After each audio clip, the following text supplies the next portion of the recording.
నమస్తే, welcome to MTV. ఇక ఈరోజు వార్తల్లోకి వెళ్తే, ట్రంప్ ప్రమాణం నేడే వాషింగ్టన్కు చేరుకున్న అమెరికా నూతన అధ్యక్షుడు. అమెరికా అధ్యక్షుడిగా మరోసారి ఎన్నికైన డొనాల్డ్ ట్రంప్ సోమవారం మధ్యాహ్నం భారత కాలమానం ప్రకారం రాత్రి 10:30 పదవీ బాధ్యతలు స్వీకరించనున్నారు. దీనికోసం కుటుంబ సమేతంగా ఆయన ఫ్లోరిడా నుంచి వాషింగ్టన్కు సైనిక విమానంలో చేరుకున్నారు. 4 ఏళ్ల క్రితం అధికార మార్పిడి సమయంలో క్యాపిటల్ భవంతిపై తన మద్దతుదారులు చేసిన హంగామా నడుమ శ్వేత సౌధాన్ని వీడిన విషయం తెలిసిందే. ఈసారి ప్రపంచ దేశాల ప్రముఖులు హాజరు కాబోతున్న ప్రమాణ స్వీకార వేడుకకు ఏర్పాట్లన్నీ పూర్తి చేశారు. అమెరికా అధ్యక్షుడిగా డొనాల్డ్ ట్రంప్ గారు ఈరోజు అంటే మన కాలం భారత కాలమాన ప్రకారంగా రాత్రి 10:30 వారి కాలమానం వేరే ఉంటుంది. మన కాలమానం ప్రకారంగా 10:30 డొనాల్డ్ ట్రంప్ గారు అమెరికా అధ్యక్షుడిగా 47వ అధ్యక్షుడిగా ప్రమాణ స్వీకారం చేస్తున్నారు. ఈ వార్త ఎందుకు మనకు ప్రత్యేకమంటే, వేలాది మందిగా మన పిల్లలు అమెరికాకు వెళ్ళి ఎంఏ చదువుకోవడానికి, అక్కడ ఉద్యోగ అవకాశాలు వెతుక్కోవడానికి ఆ దేశానికి వెళ్ళిండ్రు కదా. అంటే ఇవన్నీ నేను రద్దు చేస్తాను, H1B వీసాలు రద్దు చేస్తాను. ఇక్కడ పేరెంట్స్ తల్లిదండ్రులు చాలా ఆందోళన ఉన్నారు. ఏం చేస్తాడో ట్రంప్, ఆయన ఎప్పుడు ఏం మాట్లాడతాడో ఎవరికి అర్థం కాదు. కెనడాను మీరు మాకు గెలవండి 51వ రాష్ట్రంగా అంటాడు. మెక్సికో జలసంధి ఇది మాదే ఉంది, దీని పేరు మార్చితే ఎట్లా ఉంటుంది, అమెరికా జలసంధిగా మార్చితే ఎట్లా ఉంది అంటాడు. గ్రీన్లాండ్ను మేము కొంటామంటాడు, పనామా కెనాల్లో కొంటామంటాడు. విచిత్రంగా ఎప్పుడు ఏం మాట్లాడుతాడు తెలియదు. వివిధ దేశాల మీద విచిత్రమైన టారిఫ్లు ఇస్తాను, ఖచ్చితంగా వేస్తాను. ముఖ్యంగా చైనాను అసలు నేను విపరీతంగా పెంచేస్తా, 50% టారిఫ్లు పెంచేస్తా. భారతదేశాన్ని కూడా వదలట్లేదు. భారతదేశం నుండి దిగుమతి అయ్యే ప్రతి వస్తువుకు మేము విపరీతమైన సుంకాలు పెంచేస్తాం, టారిఫ్లు పెంచేస్తాం. ఈ వాదనతోన ప్రపంచంలో ఏ దేశాన్ని కూడా కంటి మీద కొనుక్కు లేకుండా చేస్తున్నాడు. ఎప్పుడు ఎవరి మీద విడుచుకుపడతాడో తెలియదు. ఇతను ఫన్నీగా అనుకోవాలా, సీరియస్గా అనుకోవాలా తెలియదు. ఇప్పుడు ఆయన విధానాలు ఎట్లా ఉంటావో ప్రమాణ స్వీకారం చేసిన తర్వాత కానీ మనకు అర్థం కావు. ఇప్పుడు ముఖ్యంగా H1B వీసాల మీద పోయిన మన పిల్లల భవిష్యత్ ఏంటి? అక్రమంగా వలసదారులు వస్తున్నారని ఆయన తీవ్రంగా విడుచుకుపడ్డాడు ఎలక్షన్ టైంలో. మేము మెక్సికో సరిహద్దులు మూసేస్తామని, కెనడా సరిహద్దులు మూసేస్తామని, అంటే దేశంలోకి వలసదారుల తాకిడి ఎక్కువైందని, అంటే ప్రాంతీయతత్వాన్ని రెచ్చగొట్టి ఆయన ఎలక్షన్ టైంలో కూడా గెలవడం జరిగింది. ఇప్పుడు ప్రమాణ స్వీకారం చేసిన రోజుల్ని ఏమేం చేస్తాడు, ఎక్కడెక్కడ ఎన్నెన్ని ఎవరెవరికి ఏ బాధలు వస్తావో తెలియని పరిస్థితుల్లో ప్రపంచం మొత్తం తలడిల్లిపోతున్నట్లే ఒక రకంగా. ముఖ్యంగా భారతదేశంలో అయితే పిల్లలు, అంటే ఎక్కువ శాతంలో భారతదేశం పిల్లలు అక్కడికి ఎంఎస్ చదువుకోవడానికి వెళ్ళి ఉద్యోగ అవకాశాలు చేసుకుంటారు కాబట్టి వాళ్ళని ఏం చేస్తాడో, ఎంతమందిని పంపిస్తాడో. అక్కడ సైనికుల్లో కూడా ట్రాన్స్జెండర్స్ అనే వాళ్ళ సైనికుల్లో ఇంతకుముందు గతంలో 15,000 మంది ఎంప్లాయీస్, వాళ్ళని మొత్తం తీసేస్తా ఈరోజు అంటాడు. ఆ అన్నమాట ప్రకారం నిలబెట్టుకుంటాను కూడా వార్తలు వస్తున్నాయి. 15,000 ఉద్యోగాలు పోతాయి వాళ్ళకు. అంటే వాళ్ళు ఇంతవరకు ఆర్మీలో పనిచేసే వాళ్ళు, అమెరికా ఆర్మీలో వాళ్ళని తీసేస్తా అంటాడు.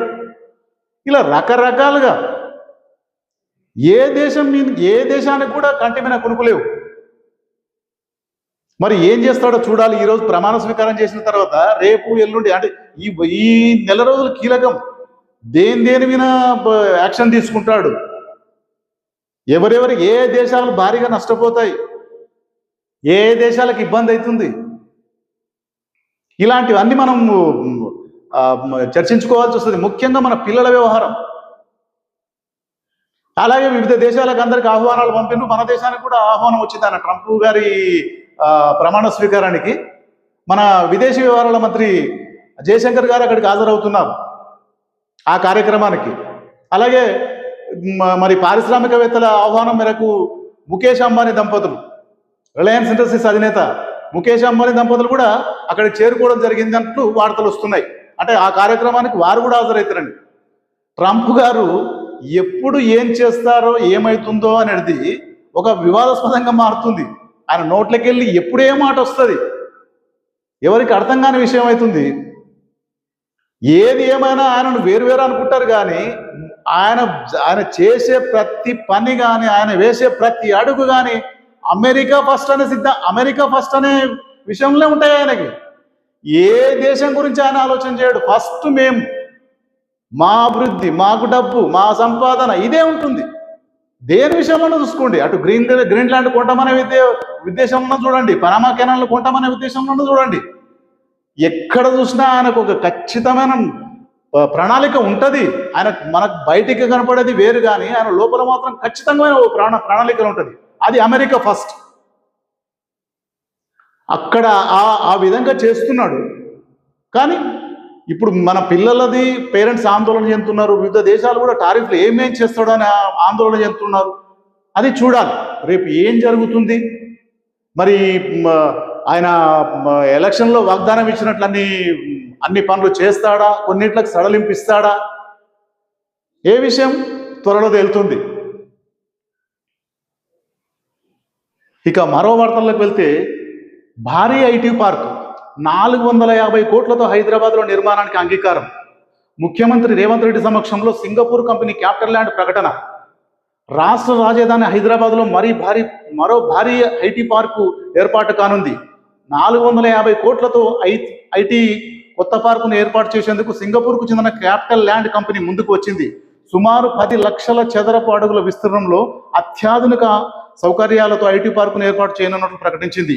బ్లూ చిప్ కంపెనీలు కోరుకునే ప్రీమియం సదుపాయాలు, గ్లోబల్ క్యాపబిలిటీ సెంటర్లకు పెరుగుతున్న డిమాండ్ను అందుకునేలా అన్ని సౌకర్యాలు ఈ ఐటీ పార్కులో ఉండనున్నాయి. సింగపూర్ పర్యటనలో భాగంగా సీఎం రేవంత్ రెడ్డి ఆదివారం అక్కడ నదిలో బోటులో ప్రయాణించారు. హైదరాబాద్లో మూసీ నది సుందరీకరణ ప్రయత్నాల్లో ఉన్న CM Singapore city state river పునరుజ్జీవానికి అక్కడి ప్రభుత్వం చేపట్టిన చర్యలను పరిశీలించారు. నదిలో పడవలో ప్రయాణిస్తూ అక్కడి అధికారులు అవలంబించిన విధానాలను తెలుసుకున్నారు. కొత్త ఐకానిక్ భవనాల ఏర్పాటు, కార్యాలయాలు, నివాసాలను అభివృద్ధి చేసే ప్రయత్నంలో చారిత్రక కట్టడాలను సంరక్షిస్తూ నీటి నిర్వహణలో గొప్ప పురోగతి సాధించడం చారిత్రాత్మకమని రేవంత్ రెడ్డి అన్నారు. సింగపూర్ అంటే తెలంగాణలోకి పెట్టుబడులను ఆకర్షించే భాగంగా ముఖ్యమంత్రి రేవంత్ రెడ్డి గారు సింగపూర్ పర్యటనలో ఉన్న సంగతి మనకు తెలిసిన విషయమే. దీనిలో భాగంగా హైదరాబాద్లో ఒక అత్యాధునిక ఐటీ పార్కును ఏర్పాటు చేయడానికి ఈ ఒప్పందం కుదిరినట్లు క్యాపిటల్ ల్యాండ్ కంపెనీ అనే కంపెనీతోటి అత్యాధునిక హంగులతో సింగపూర్ క్యాపిటల్ ల్యాండ్ అనే కంపెనీతోటి తెలంగాణలో అత్యాధునిక టెక్నాలజీ తోటి ఈ ఐటీ కంపెనీ ఏర్పాటు చేసినట్లు ముఖ్యమంత్రి రేవంత్ రెడ్డి ఒప్పందం చేసుకున్నట్లు వార్తలు వస్తున్నాయి. అట్లాగే మూసీ సుందరీకరణ జరిగే పనులు కూడా సింగపూర్లో నదులు అంటే అక్కడ వాటర్ ఎలా అభివృద్ధి చేసిండ్రు, అక్కడ నదులను ఎలాగే సుందరీకరణ చేసిండ్రు, ఆ టైపులా ఇక్కడ మూసీని కూడా చేయాలన్నది వారి ఆలోచనగా కనపడుతుంది.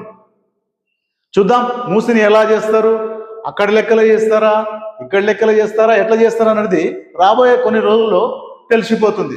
మరో వార్తల్లోకి వెళ్తే, ఆరోగ్యశ్రీ సేవలకు బ్రేక్. 10 రోజులుగా నిలిపివేసిన నెట్వర్క్ ఆసుపత్రులు, కౌంటర్లను మూసివేసిన ప్రైవేట్ హాస్పిటళ్లు ప్రభుత్వం పెండింగ్ బిల్లులు చెల్లించనందునే త్వరలో సూపర్ స్పెషాలిటీ ఆసుపత్రుల్లోనూ ఆరోగ్యశ్రీ సేవలు నిలిపివేత. వైద్య చికిత్సలు లేక పేద రోగుల ఇబ్బందులు, ప్రైవేటు ఆసుపత్రుల చుట్టూ ప్రదక్షిణలు, ప్రభుత్వం తీరు దురదృష్టకరం. హరీష్ రావు. బీఆర్ఎస్ హయాంలో చెల్లించనందునే పెండింగ్. ఇట్లా ఒకరి మీద ఒకరు చెప్పుకోవడం గొప్ప పని కాదండి. వాళ్ళు చేసలేరని మీరు చేసలేరని వాళ్ళు. ఇది ఆరోగ్యం విషయం అండి, పేద ప్రజల ఆరోగ్యం విషయం. దేనికి ఆపినా దీనికి మాత్రం నిధులు ఆపొద్దండి దయచేసి. ఇది ప్రజల కోరిక అండి, వాళ్ళ దగ్గర ఏమి ఉండవు. సడన్గా ఇది ఆరోగ్యము, విద్య, వైద్యం ఏ ప్రభుత్వమైనా సరే దీనిను ఇప్పుడు విపక్ష పార్టీ బీఆర్ఎస్ ఇచ్చలేదని మీరు ఇచ్చలేదని ఇంకొకరు ఇలా చేస్తే ఇది ప్రజలకు చాలా ఇబ్బందికరంగా ఉంటుందండి. ఏం చేయాలి ఇప్పుడు? హాస్పిటల్లో మీరు బిల్లు ఆపేసినారు, వాళ్ళకు వైద్యం చేయనని వాళ్ళు మొండికేసి కూర్చున్నారు. ఇప్పుడు ఆ రోగులు ఎక్కడ పోవాలి? ఏం చేయాలి? ఎంత పెద్దగా ఇప్పుడు 1000 కోట్లే కదా, మీరు ఎన్నో ఖర్చులు పెడుతుంటారు, ఎన్నెన్నో చేస్తుంటారు. దానిలో ఈ పేద ప్రజల ఆరోగ్యానికి సంబంధించినవి 1000 కోట్లు చెల్లించలేరా? దయచేసి అర్థం చేసుకోండి ప్రభుత్వ పెద్దలు, రేవంత్ రెడ్డి గారు. ఇది చాలా ముఖ్యం. పేద ప్రజల ఆరోగ్యంతో చెలగటమండి. ఇలాంటివి ఆపొద్దండి దయచేసి. వేరే ఏవి కొన్ని రోజులు ఆపినా ప్రజలు అంగీకరిస్తారేమో కానీ వాళ్ళ ఆరోగ్యం విషయంలో మాత్రం ఆపితే మాత్రం అంగీకరించే ప్రసక్తి ఉండదు.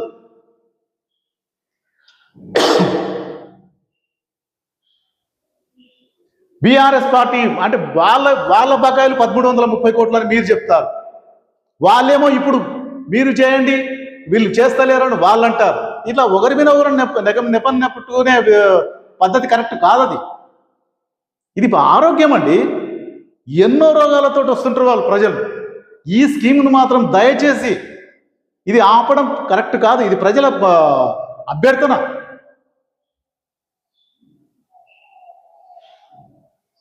ఒక్కొక్కరు ఒక్కొక్క రకంగా మాట్లాడతారు. ప్రజల ఆరోగ్యం అండి ఇది. వాళ్ళ దగ్గర ఏముండవు, పెద్ద పెద్ద బీమార్లు వస్తాయి. ఏం చేయమంటారు? ఎవరు ఆదుకోవాలి వాళ్ళను? లేదు కదా.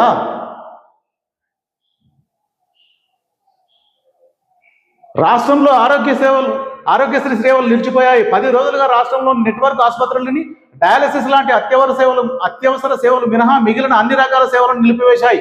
ప్రైవేటు ఆసుపత్రుల్లోనూ ఆరోగ్యశ్రీ కౌంటర్లను యాజమాన్యాలు మూసివేశాయి. దీంతో పేద రోగులు తీవ్ర ఇబ్బందులు పడుతున్నారు. ఆరోగ్యశ్రీ కార్డు పట్టుకొని ప్రైవేటు ఆసుపత్రులకు వెళితే చికిత్స లభిస్తుందని ధీమా ఇప్పుడు రోగుల్లో కనిపించడం లేదు. గతంలో ఆరోగ్యశ్రీ ద్వారా 5 లక్షల వరకు ఉచిత వైద్య సేవలు పొందిన రోగులు ఇప్పుడు ఈ పథకం పరిధి 10 లక్షలకు పెరిగినా ఉపయోగం లేకుండా పోతుందని వాపోతున్నారు. 10 లక్షలకు పెంచారు ఆరోగ్యశ్రీ పరిధిని. ఏం లాభం? ఒక్కరు పట్టించుకుంటలేరు. ఏ ఆసుపత్రికి వెళ్ళినా మాకు అసలు కేర్లెస్. ప్రైవేట్ హాస్పిటల్ అయితే నో వెళ్ళిపోండి, ఆరోగ్యశ్రీ లేదు ఇక్కడ, మాకు బిల్లులు చెల్లించలేదు డైరెక్ట్ చెప్పేస్తున్నారు బాబు. ఆలోచించండి అండి. ఇది ప్రజల ఆరోగ్యం సార్. చాలా ఇబ్బంది అవుతుంది. ఇంకోటి ప్రజలు కూడా కొంచెం మీరు కూడా విఘ్నతతో మెలగాలండి. ఎన్నో ఖర్చులు పెడుతుంటారు. ఇది ఒక్కటే కాదు, ఇప్పుడు ప్రభుత్వం తరపున వచ్చే ఆరోగ్యశ్రీ ఒకటే కాదు, కొన్ని ఇన్సూరెన్స్ పాలసీలు కూడా తీసుకోవాలి. ఎన్నో ఖర్చులు అవుతుంటాయి. ఎంత ఇది ఉన్నా కూడా ప్రతి వాళ్ళు తినడానికి, బట్టకు, దానికి దీనికి కొన్ని కూడా బట్టకు అయితే కొంత ఖర్చు పెడుతుంటారు కదా. దానిలో నెలకు ఒక 1000 రూపాయలు మనకు కావాలనుకుంటే 1000 రూపాయలు 500 ఎంత మీకు తోచింది ఇన్సూరెన్స్లు చేయించుకోండి. దాని ద్వారా ఏమవుతుందంటే ఫస్ట్ అయితే మీకు ఇది ఉంటుంది కదా, రిస్క్ లేకుండా ఉంటుంది కదా. నెలకు 500, ఒక 5 లక్షల వరకు మీకు బీమా కవరేజ్ వస్తుంది కదా. ఎన్నో ఉన్నాయి, చేయించుకోండి. ఎన్నో ఖర్చులు పెడుతుంటారు ప్రతి నెలలో. మనం తినడానికి, ఆహార పదార్థాలు కొనుక్కోవడానికి కానీ, బట్టలు కొనుక్కోవడానికి కానీ, ఇంకా ఏంటంటే కుటుంబ అవసరాలకు మస్తు పెడుతుంటాం. దానిలో ఒక 500, ఒక 1000 రూపాయలు మీకు తోచినంత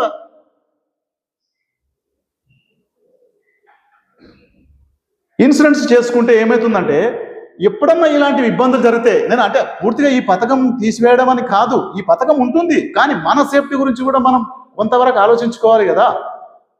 ఒక 5 లక్షల వరకు అయితే 500 పెట్టుకున్నా, ఇప్పుడు ఎన్ని ఇన్సూరెన్స్ కంపెనీలు బీమా సౌకర్యాన్ని హెల్త్ ఇన్సూరెన్స్ చేసుకోవడానికి ఎంతో మంది ఏజెంట్లు తిరుగుతూనే ఉంటారు మొత్తంలో. అట్లా చేసుకుంటే ఏమవుతుందంటే ఒకవేళ ఇలాంటి అనివార్య పరిస్థితులు వచ్చినప్పుడు తాత్కాలికంగా ఇది వీళ్ళు బిల్లులు మొత్తం పే చేసే వరకు వాళ్ళు సేవలు చేయరు. మరి ఎట్లా? అప్పటి వరకు ఆరోగ్యం అంటే కండిషన్, ఇప్పుడు కొన్ని క్రిటికల్ కేసులు ఉంటాయి, మరి వాళ్ళ పరిస్థితి ఎట్లా? మన ఇంటి దగ్గర చిల్లి గవ్వ ఉండదు, అంత అర్జెంటుగా అవసరం ఉంటుంది. అలాంటప్పుడు కొంత ఇదైతుంది. మనం కూడా కొంచెం విఘ్నతతో ఆలోచించాలి. ఒక నెలకు 500, 1000 రూపాయలు ఎంతనో మన ఖర్చులో, అది కూడా ఒక ఖర్చు అనుకొని చెప్పేసి ఇంట్లో కుటుంబంలో ఉన్న 4 ఉన్నవాళ్ళు అనుకుంటే ఒక 5 లక్షల రూపాయలకు ఒక 500 ప్రీమియం కడితే చాలు, వచ్చేస్తుంది కదా. మనం కూడా కొంతవరకు మన ఫ్యామిలీ గురించి, మన హెల్త్ గురించి మనం కూడా కొంత ఆలోచించుకోవాలి. అన్ని వేరే వాళ్ళు ఉంటుంది, ప్రభుత్వం ఉండదని కాదు. ఇదిగో ఇలాంటి పరిస్థితులు వస్తే ఎట్లా? దీనికి ఈ పరిస్థితులు రాకుండా ఉండాలి, మనం సేఫ్టీగా ఉండాలి అంటే కొన్ని ముందు జాగ్రత్త చర్యలు పాటించాలి. ఇప్పుడు చేస్తారు, వీళ్ళు కూడా చేయరని కాదు. ఏ ప్రభుత్వం అయినా కొంత ఇరకాటం ఉంటుంది. ఈ బిల్లులు మొత్తం పే చేసే వరకు ఒక నెలలో 15 రోజులు ఇంత పట్టొచ్చు. ఆ సమయంలో పేషెంట్ల పరిస్థితి ఎట్లా, అది ఆలోచించండి. దానికోసం ఈ ఇన్సిడెంట్స్ ఉండాలి. కొంత మన సొంత బలం కూడా కొంత అవసరం కదా. దాని గురించి ఈ వివరణ అంతా. ఇక మరో వార్తల్లోకి వెళ్తే, ఇందిరమ్మ ఇళ్లకు మళ్ళీ అవకాశం, కొత్త రేషన్ కార్డులు మార్పులకు కూడా రేపటి నుంచి గ్రామ సభల్లో స్వీకరణ.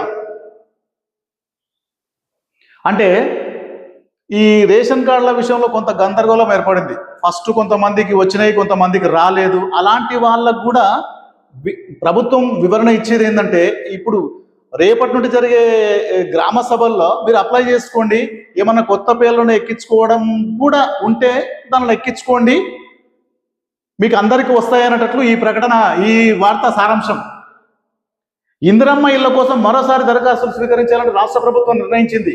ఇందిరమ్మ ఇల్లు, కొత్త రేషన్ కార్డులు మార్పులు, కుటుంబ సభ్యుల చేరికల కోసం మళ్ళీ దరఖాస్తులు చేసుకోనుంది. అయితే గత ఏడాది నిర్వహించిన ప్రజాపాలన, ఇటీవల నిర్వహించిన కులగణనలో ఈ వివరాలను వెల్లడించని వారికి ఇప్పుడు దరఖాస్తు చేసుకునే అవకాశం ఇచ్చింది. మంగళవారం నుంచి ఈ నెల 24 వరకు నిర్వహించనున్న గ్రామ సభల్లో ప్రజలు దరఖాస్తు చేసుకునేందుకు సర్కార్ అవకాశం కల్పించింది. కొత్త రేషన్ కార్డులు లేదా ఇప్పటికే ఉన్న కార్డుల్లో పేర్లు, సభ్యుల మార్పులు, చేర్పుల కోసం తాజాగా దరఖాస్తులను తీసుకోవడంలో జాగ్రత్తగా వ్యవహరించాలని సిఎస్ సూచించారు. గ్రామ సభల్లో తీసుకోబోయే దరఖాస్తులు ముఖ్యంగా కుటుంబ పెద్దతో పాటు కుటుంబ సభ్యుల వివరాలు, సభ్యులందరి ఆధార్ నంబర్లు, కులం, ఫోన్ నంబర్తో సహా చిరునామా తీసుకుంటారు. ప్రజల్లో వచ్చిన దరఖాస్తులను కూడా పరిగణలోకి తీసుకున్నారు. రాష్ట్రంలో రేషన్ కార్డు లేని కుటుంబాలు 6,68,309 ఉన్నాయని కులగణనలో భాగంగా ఈ నెల 18 నాటికి ప్రభుత్వానికి అందిన వివరాల్లో తెలిసింది. ఇదే విషయాన్ని కలెక్టర్లకు జాబితాలో పంపినరు. అంటే ఇప్పుడు మీరు ఇందిరమ్మ ఇళ్ళ అప్లికేషన్ కానీ అంటే నియోజకవర్గానికి ఇప్పుడు రాష్ట్ర ప్రభుత్వం ప్రతి నియోజకవర్గానికి 3,500 ఇందిరమ్మ ఇళ్లను మంజూరు చేయడం జరిగింది. ఈ విషయం అందరికి తెలిసిందే. మరి ఆయా నియోజకవర్గాల్లో అక్కడ ఉన్న గ్రామాలు ఎన్ని, దానిలకు ఒక్కొక్క గ్రామానికి ఎన్ని వస్తున్నాయి, ఆ గ్రామాలలో ఎలా ఎంపిక జరుగుతుంది అనేది గ్రామ సభల్లో తేలుస్తుంది. అది అక్కడ అధికారులు వస్తారు, గ్రామ నాయకులు ఉంటారు, అందరూ ఉండి నిరుపేద కుటుంబాలకు తొలి ప్రాధాన్యతగా ఇలా ఇచ్చుకుంటూ పోవాలని ప్రభుత్వ ఆదేశాలు ఉన్నాయి. అలాగే రేషన్ కార్డులు కూడా ఇప్పుడు ఈ గ్రామ సభల్లో రాని వాళ్ళకు, కొత్తగా పేర్లు యాడ్ చేసే వాళ్ళకి కానీ రాని వాళ్ళకి కానీ ఈ గ్రామ సభల్లో అప్లికేషన్లు పెట్టుకోండి. ఇక అప్లికేషన్లు ఇప్పటికే అయిపోయినట్లు, ఏదో ఆతృత ఉన్నట్లు అవన్నీ ఏమీ కావు, ఇప్పుడు కొత్తగా పెట్టుకోండి అని ప్రభుత్వం తరఫున ఈ వార్త ద్వారా మనకు తెలుస్తుంది. కొత్తగా ఎవరికైనా రాని వాళ్ళు అంటే ఇప్పుడు ఇంతకుముందు అప్లికేషన్ చేసుకోని వాళ్ళకు కూడా అవకాశం కల్పించారు. అంటే కులగణన సర్వేలో కానీ అంతకుముందు సర్వేలో కానీ వాళ్ళు అంటే ఒకవేళ వేరే ఊళ్ళో ఉపాధి కోసం వెళ్ళిన వాళ్ళు కానీ అన్ఎక్స్పెక్టెడ్గా దానికి అప్లికేషన్ చేసుకోలేని వాళ్ళకు కూడా ఇప్పుడు ఈ గ్రామ సభల ద్వారా అప్లికేషన్ పెట్టుకోవడానికి ఆస్కారం ఉంది. ఏం ఆందోళన చెందాల్సిన అవసరం లేదు. కాబట్టి రేషన్ కార్డులు కానీ ఇందిరమ్మ ఇళ్ళకు కానీ అప్లికేషన్లు పెట్టుకోవాల్సిన వాళ్ళు ఈ గ్రామ సభలో అందరి సమక్షంలో అప్లికేషన్లు ఇవ్వండి. అక్కడ పారదర్శకంగా ఎంపిక జరుగుతుందని ప్రభుత్వం చెప్తుంది. మీరు కూడా ఆ సభల్లో పాల్గొంటారు కాబట్టి ఎవరెవరికి ఇస్తున్నారు ఏం కదా అనేది మీకు కూడా తెలిసిపోతుంది. కాబట్టి ఈ అవకాశాన్ని అందరూ ఉపయోగించుకోండి. అంటే ఎవరు అప్లికేషన్లు చేయలేని వాళ్ళు, చేసినా కూడా తమ పేరు రాని వాళ్ళు, కొంతమంది కుటుంబంలో పేర్లు రేషన్ కార్డులో లేని వాళ్ళు, ఇందిరమ్మ ఇల్లు అవసరం ఉన్నవాళ్ళు, వీళ్ళందరూ ఈ సభలను అవకాశంగా తీసుకొని అప్లికేషన్లు పెట్టుకోండి అధికారుల సమక్షంలో. ఇక మరో వార్తల్లోకి వెళ్తే, పోలీసులకు మళ్ళీ ఆయుధాలు. ఎందుకు అంటే ఈ మధ్య సంఘ విద్రోహ శక్తులు ఎక్కడికక్కడే ఆ మారణాయుధాలను పట్టుకొని అటాక్ చేయడం, అంటే పోలీసులని కూడా చూడకుండా కాల్పులు జరపడం, సాధారణ వ్యక్తులమైన కాల్పులు జరపడం, ఇలాంటివన్నీ జరుగుతుంటాయి. కాబట్టి మరి అడ్డుకోవడానికి పోలీసుల దగ్గర కూడా ఎలాంటి ఆయుధాలు లేకపోతే క్రిమినల్స్ విచ్చలవిడిగా రెచ్చిపోతున్నారు. ఈ రెచ్చిపోయేటందుకే పోలీసులకు మళ్ళీ ఆయుధాలు ఇవ్వాలని పోలీస్ శాఖ ప్రభుత్వం తరపున నిర్ణయం తీసుకున్నట్లే ఈ వార్తలో కనపడుతుంది. 2009-2010 సంవత్సరాల్లో ఉగ్రవాది వికారుద్దీన్ జరిపిన కాల్పుల్లో నిరాయుధులైన 2 పోలీసులు చనిపోయారు. 2014 నకిలీ నోట్ల కేసులో పట్టుబడడానికి వచ్చిన సైబరాబాద్ పోలీసులపై షామీర్కోట పోలీస్ స్టేషన్ పరిధిలో ముజీద్పుర వద్ద రౌడీ షీటర్ ఎల్లంగౌడ్ జరిపిన కాల్పుల్లో కానిస్టేబుల్ ఈశ్వరయ్య చనిపోయారు. ఇట్లా అంటే మామూలుగా క్రిమినల్స్ చేతిలో పోలీసులు చావడం ఏంటి? వాళ్ళ దగ్గర ఆయుధాలు లేనందుకే కదా. వాళ్ళకి ఆయుధాలు ఇవ్వాలి అనే ఉద్దేశం ఈ వార్త సారాంశం అవుతుంది. ఇటీవల కూడా కర్ణాటకలోని బీదర్లో దోపిడీకి పాల్పడ్డ 2 నిందితులు డబ్బు సంచులతో హైదరాబాద్ వచ్చి ఛత్తీస్గఢ్లోని రాయాపూర్ వెళ్లేందుకు బస్సు ఎక్కేటప్పుడు మరోమారు కాల్పులకు తెగబడ్డారు. వారి కోసం పోలీసులు ఇంకా గాలిస్తూనే ఉన్నారు. పైగా ఈ మధ్యకాలంలో ఉత్తరాది నుంచి విచ్చలవిడిగా రాష్ట్రంలోకి ఆయుధాలు రవాణా అవుతున్నాయి. ఇలా అక్రమంగా వచ్చాయంటే ప్రమాదం పొంచి ఉన్నట్లే. ఈ పరిస్థితుల్లో పోలీసులకు ఆయుధాలు అందుబాటులో ఉంచాలనే డిమాండ్ తెరపైకి వస్తుంది. అంటే పోలీసుల దగ్గర ఆయుధాలు ఉంచాలనే డిమాండ్ తెరపైకి వస్తుంది. క్రిమినల్స్ అట్లా తయారవుతున్నారు. మన ఈ మధ్యలో చూసినాం, బీదర్లో దొంగతనం చేసి హైదరాబాద్ వచ్చి, అంటే బీదర్లో కూడా ఏటీఎం దగ్గర 2 బ్యాంకు అధికారులు ఏటీఎంలో డబ్బును లోడ్ చేయడానికి 93 లక్షల రూపాయలు తీసుకుపోతుంటే దాన్ని రెక్కి నిర్వహించి వాళ్ళ 2 మీద కాల్పులు జరిపి ఒక ఉద్యోగి అక్కడికక్కడనే చనిపోయాడు. Bank employee. ఒక ఉద్యోగి తీవ్రంగా గాయపడ్డాడు. ఆసుపత్రిలో జాయిన్ చేసిండ్రు. మరి ఆయన పరిస్థితి ఏందో మనకు వార్తలు తెలవలే. ఆ డబ్బును 93 లక్షల రూపాయల డబ్బును దోచుకొని హైదరాబాద్కి వచ్చేసిండ్రు ఆ సంచులు తీసుకొని. హ్యాబిట్స్లోని ప్రైవేట్ అఫ్జల్గంజ్లోని ఒక ప్రైవేటు ట్రావెల్స్ దగ్గర వెళ్ళి రాయపూర్ పోవడానికి టికెట్లు కొనుక్కొని అక్కడ సోదాల్లో ఈ డబ్బులు వాళ్ళు మామూలుగా చెకింగ్ విషయంలో ప్రైవేట్ ట్రావెల్స్ వాళ్ళు కూడా కొన్ని చెక్ చేస్తారు. ఆ చెక్ చేసినప్పుడు ఈ నోట్ల కట్టలు బయటపడితే ఆ సిబ్బంది మీద జహాంగీర్ అనే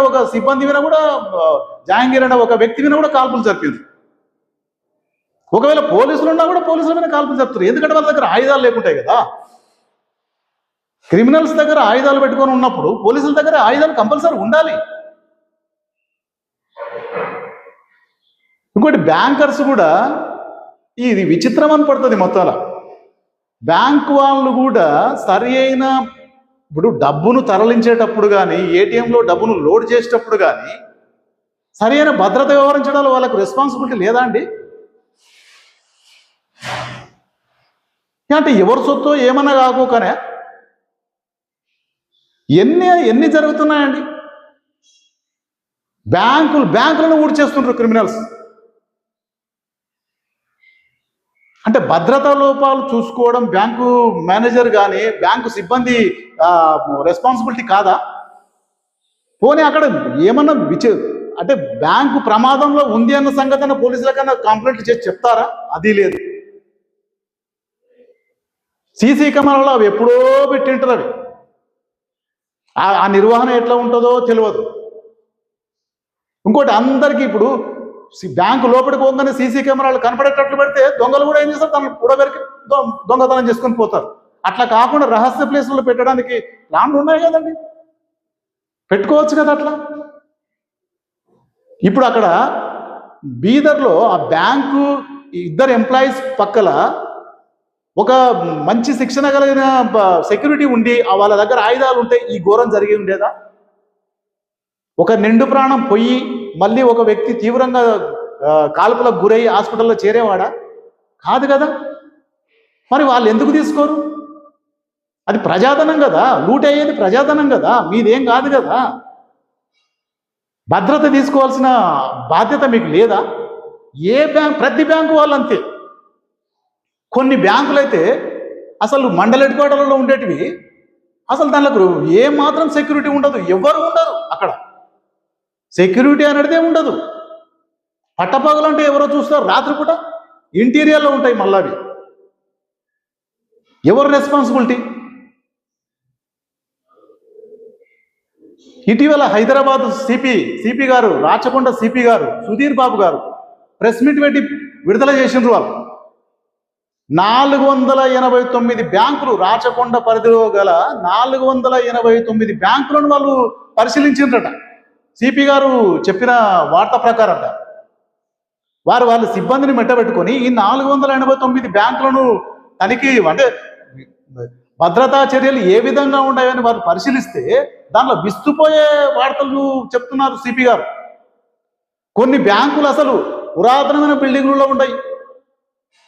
దానిని దోపిడి దొంగలు ఎలా అయినా దోచుకునే పరిస్థితులు అక్కడ కల్పిస్తున్నారు అంటే అట్లా ఉన్నాయి, ఆ సిచ్యువేషన్ అట్లా ఉంది. వాళ్ళు కూడా కొంత డబ్బు వెచ్చించైనా పర్లేదు, బ్యాంకు వాళ్ళు కూడా కొంత డబ్బు ఖర్చు అయినా పర్లేదు, కానీ వీళ్ళను సెక్యూరిటీని అయితే పెట్టుకోవాలి కదా. వాళ్ళకు ఖచ్చితమైన మంచి శిక్షణ ఉన్న ఫోర్స్నే పెట్టుకోవాలి, లేకుంటే ఇలాంటివే జరుగుతుంటాయి. కోట్లాది రూపాయల ధనం, ప్రజాధనం బ్యాంకులలో ఉంటుంది కదా, వాళ్ళ భద్రత ఎట్లా? లాకర్లలో ఏముంటుందో. ఇప్పుడు మీరు డిపాజిట్లు ఇవి ఇవ్వనంటే ప్రజలతో కాయిదాలు ఉంటాయి. లాకర్లలో పెట్టుకున్న బంగారు సంగతి ఏంటి? మీరు ఇవ్వగలుగుతారా? ఇవ్వలేరు కదా. మేము బంగారం పెట్టినట్టు, ఏమో మీరు ఏం పెట్టినరో మాకేం తెలుసు, దాంట్లో చింతపిచ్చలు పెట్టినరో బంగారం పెట్టినరో మాకేం తెలుసు అంటారు. మళ్ళీ ఆ విషయం కూడా తెలుసు. కొంచెం రెస్పాన్సిబిలిటీ ఉండాలి కదండి. ఎన్ని జరుగుతున్నాయి, ఒక్కటా రెండా? ప్రతి 2 నెలలకు, ప్రతి 3 నెలలకు ఈ బ్యాంకుల దొంగతనం, ఆ బ్యాంకుల దొంగతనం, ఇవన్నీ జరుగుతుంటూ కూడా రెస్పాన్సిబిలిటీ లేదా? భద్రతకు కొంత ఖర్చు పెట్టండి, ఏమవుతుంది? ఇప్పుడు ఇట్లా నిండు ప్రాణాలు గాలికి పోవడం, ఇట్లా డబ్బులు పోవడం సరైన విధానమేనా? ఎవరి సొమ్ము అది? ప్రజల సొమ్ము కదా. ప్రజల సొమ్మును కాపాడుకునే బాధ్యత బ్యాంకు సిబ్బందికి, బ్యాంకు అధికారులకు లేదా? సిపి గారే అంటున్నారు, రాచకొండ సిపి సుధీర్ బాబు గారు. అసలు భద్రత అనేది వాళ్ళకు ఏమాత్రం పట్టనట్లే ఉంది అన్నట్లు మాట్లాడుతున్నారు. అంటే వారి అర్థం అట్లనే వస్తుంది ఆ మాటల్లో. అది నిజం కూడా. సిపి గారు ఏమో అబద్ధం చెప్పట్లేదు, నిజమే చెప్తున్నారు. ఈ 489 బ్యాంకుల్లో సగానికి పైగా బ్యాంకులు భద్రతా లోపాలు ఉన్నాయి అన్నట్టు మాట్లాడుతున్నారు. ఇది నిజమే. బిల్డింగ్లు సక్రమంగా లేకపోవడం, సీసీ కెమెరాలు సక్రమంగా లేకపోవడం, సైరన్లు సక్రమంగా లేకపోవడం, ఎప్పుడో దూసుపట్టిన సైరన్లు పెట్టుకోవడం, అక్కడ కనీసం గార్డ్స్ను నియమించుకోకపోవడం, వాళ్ళతో సరైన ఆయుధాలు లేకపోవడం, ఇవన్నీ ఎవరి లోపాలండి? బ్యాంకు లోపాలు. ఇప్పుడు ప్రజలు కూడా మీ విషయం మీ వాలకం చూస్తుంటే ప్రజలు కూడా ఫస్ట్ బ్యాంక్ ఎలా ఉందని చూసుకోవాల్సి వస్తుంది ఏమో. మొత్తం ఆ బిల్డింగ్ పటిష్టంగా ఉందా, దాని సెక్యూరిటీ కరెక్ట్ ఉందా, ఉంటేనే లాకర్లో పెట్టుకోవాలి. లేకుంటే లాకర్లో ఏం పోయిందంటే మనకు అసలు బ్యాంక్ వాళ్ళు ఇవ్వరు. ఈ సంగతి మనకు అందరికి తెలిసిన విషయమే. కాబట్టి ఇప్పటికైనా కనీసం ఏదో జరిగింది, ఎక్కడో జరిగింది, ఈ 2 రోజులు వార్తలు విని ఇక్కడ పెడచెమర పెట్టకుండా దాని సెక్యూరిటీకి కొంత వెచ్చించి పెట్టండి సార్. ప్రజల సొమ్ము ఏమీ కాదు. ఇంకోటి, క్రిమినల్స్ ఇలాంటి పనులు చేయకుండా, ప్రజలకు ఇలాంటివి జరగకుండా ఉంటాయి కదా. ఆలోచించండి. ఎవరి సొమ్ము మనకి పట్టనట్లు ఉండడం అది పద్ధతి కాదు. స్వయంగా సిపి గారే చెప్తున్నారు కదా, మీరు భద్రత పట్టించుకుంటలేరు, బ్యాంక్ అధికారులు ఏమాత్రం భద్రత విషయంలో అసలు నిర్లక్ష్యంగా ఉన్నారు. ఇది ఎక్కడి న్యాయం అండి?